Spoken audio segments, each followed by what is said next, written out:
Well, hello and welcome to my latest video. You know, even I am getting a bit bored with this Land's End John O'Groats stuff, but fear not, dear viewer, there aren't many more videos to come, and you will be glad to know, in fact, excitement is unbound, that my book, yes, not just 542 and counting videos, but my book about my Land's End to John O'Groats trip, did I mention my book, will soon be available on Amazon for your delectation and endless enjoyment. So we have now come to the next video. A couple of people asked me about this, two, I think. So the two of you who asked, this one's for you, and it's about training and preparation for LeJog. So actually, I hope you'll find something interesting out of this. First thing I ought to say, a little disclaimer, by the way, I'm not any kind of physical education expert, unlike my friend Rowan of 5060.fit, who provides personal training for the older person and the younger person as well. So you can take my advice with a pinch of salt, or you can take my advice in the spirit in which it is given, which is to assist people who are interested in doing either this ride or a similar long ride. So the first thing to say is when I joined the old Portland Cycling Club, I spoke to one of the guys called Oz, who was a very fine cyclist and quite a face in his day, funnily enough, still is actually. And I said to him after a couple of months, how long will it take me to get as good as you guys?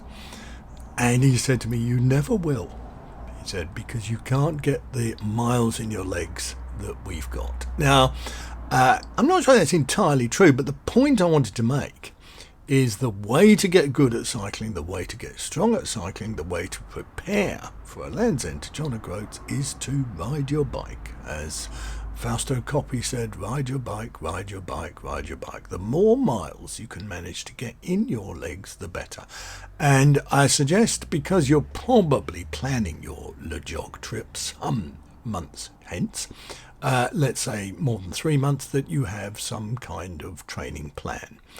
And the more you can get out on your bike, the better. Now, if you are in a position to commute to work on your bike, then do so. If you're not in a position to commute to work on your bike, then at least try and get out during the week and not just at the weekends. Now, if that means you've got to set your alarm early and you've got to get out and you've got to do a 45-minute ride before the kids get up and go to school, well, I'm afraid that's what you've got to do. And if you've got to come home from work and get changed and go out on your bike for an hour's ride, well, then that's what you've got to do.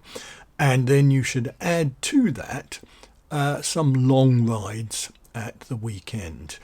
What I did was prepare a training plan, which incidentally I didn't follow, but nonetheless I'll share it with you. Because you're doing a multi-day set of rides, day after day after day, and possibly like I did without any rest days, you have to get your body used to riding multi-days, and the only way to do that is to do it. So I planned to do a 200-mile week, and then a 300-mile week, and then a 400-mile week, and a 500-mile week. In other words, I would build up during my build-up period and do some long multi-day back-to-back rides. In the end, I didn't do it, but that doesn't mean it wasn't a good training plan. So try and do at least 2 long back-to-back rides, by which I really mean 200-mile rides, and preferably 3 100-mile rides, because the feeling in your legs and in your body and in your head to a certain extent from doing one 100-mile ride, which is relatively easy if a little bit stressful, and doing 2 days of 100-mile rides or 3 days is very different, and you need to get your body and your mind aware of what that feels like. The other thing to do is to think about what you're going to encounter on LeJog. Now, you're going to encounter a series of long rides, but you're also going to encounter hills. So it's a good idea to do some hill practice. You'll be doing short, steep climbs. You'll be doing long steep climbs, you'll be doing long, not very steep climbs. So what you should do is try and find climbs that replicate those three types, either nearby or at least reasonably accessible, and go out and ride them, practice them, see what it feels like.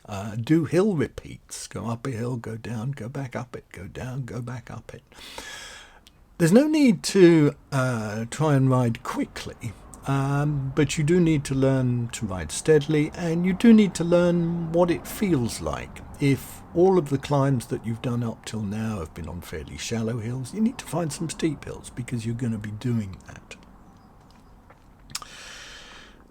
I also suggest that you try and do what's called intervals, and if you don't know what intervals are, it's basically short, sharp, high-intensity efforts followed by some recovery.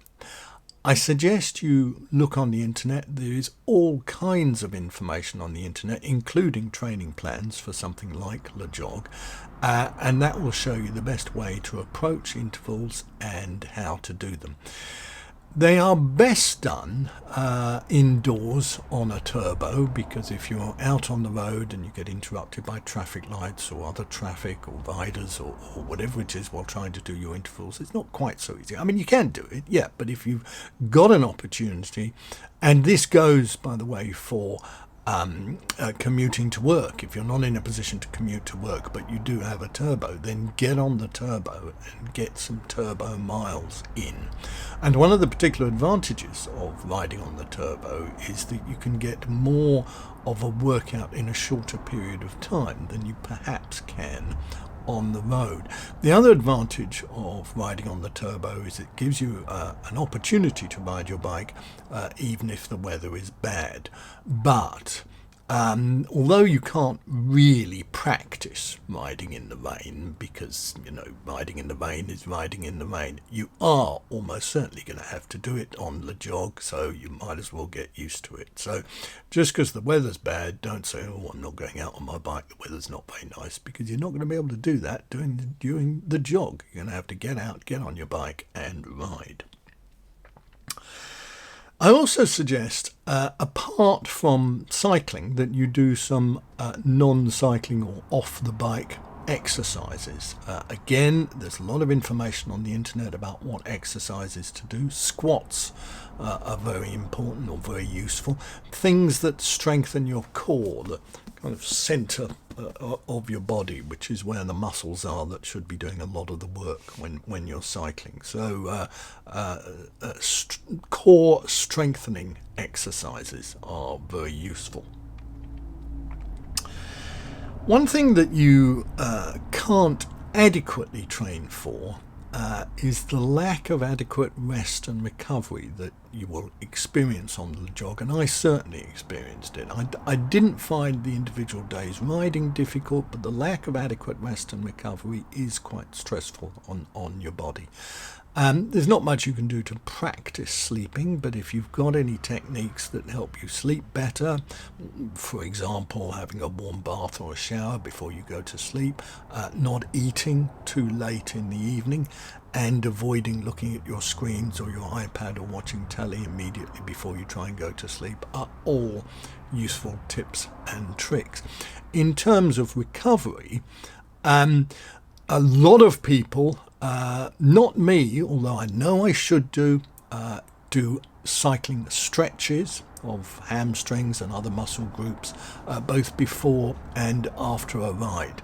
I know I should do it. I occasionally do it. I did it a couple of times on my version of LeJog, but I didn't do it every day, and it is very useful if you can get into the habit of doing it. The other thing that a lot of cyclists swear by, and again is something that I don't do, is yoga. My daughter does yoga regularly. She loves it. She thinks it helps her a lot on the bike, and a lot of people I know do it and think it helps a lot on the bike. So if you've got an opportunity of doing some yoga or learning some yoga or joining some yoga classes, I can recommend it. The other thing, some people experience various pains, whether it's back pain or neck pain, leg pain, shoulder pain, wrist pain, whatever, on the bike. One way to deal with that is to have a bike fit. Now, I've not had a bike fit myself. I'm not 100% convinced about the benefits of a bike fit, but a lot of people have had a bike fit, and certainly if you do experience some pain on a long ride, it's certainly one thing that you should explore. So contact your local bike shop who'll be able to set you up or show you where you should go and get a bike fit done. Although I would strongly suggest that you don't go for a bike fit, let's say less than 2-3 months before LeJog, because if it makes some changes to your position which you're not entirely comfortable with, and certainly most of the people that I know who've had a bike fit have been in that position, then you want to give your body time to get used to it and adjust to it and make sure you're comfortable with it. So if you have a plan, if you do some preparation, if you think about what you're going to need to do on LeJog and then build that into your training plan, I personally, and I'm a pretty strong, if unexceptional, club cyclist. I've been cycling for about 10 years. I generally do about 5,000 to 7,000 miles a year, so I have put quite a lot of miles into my legs.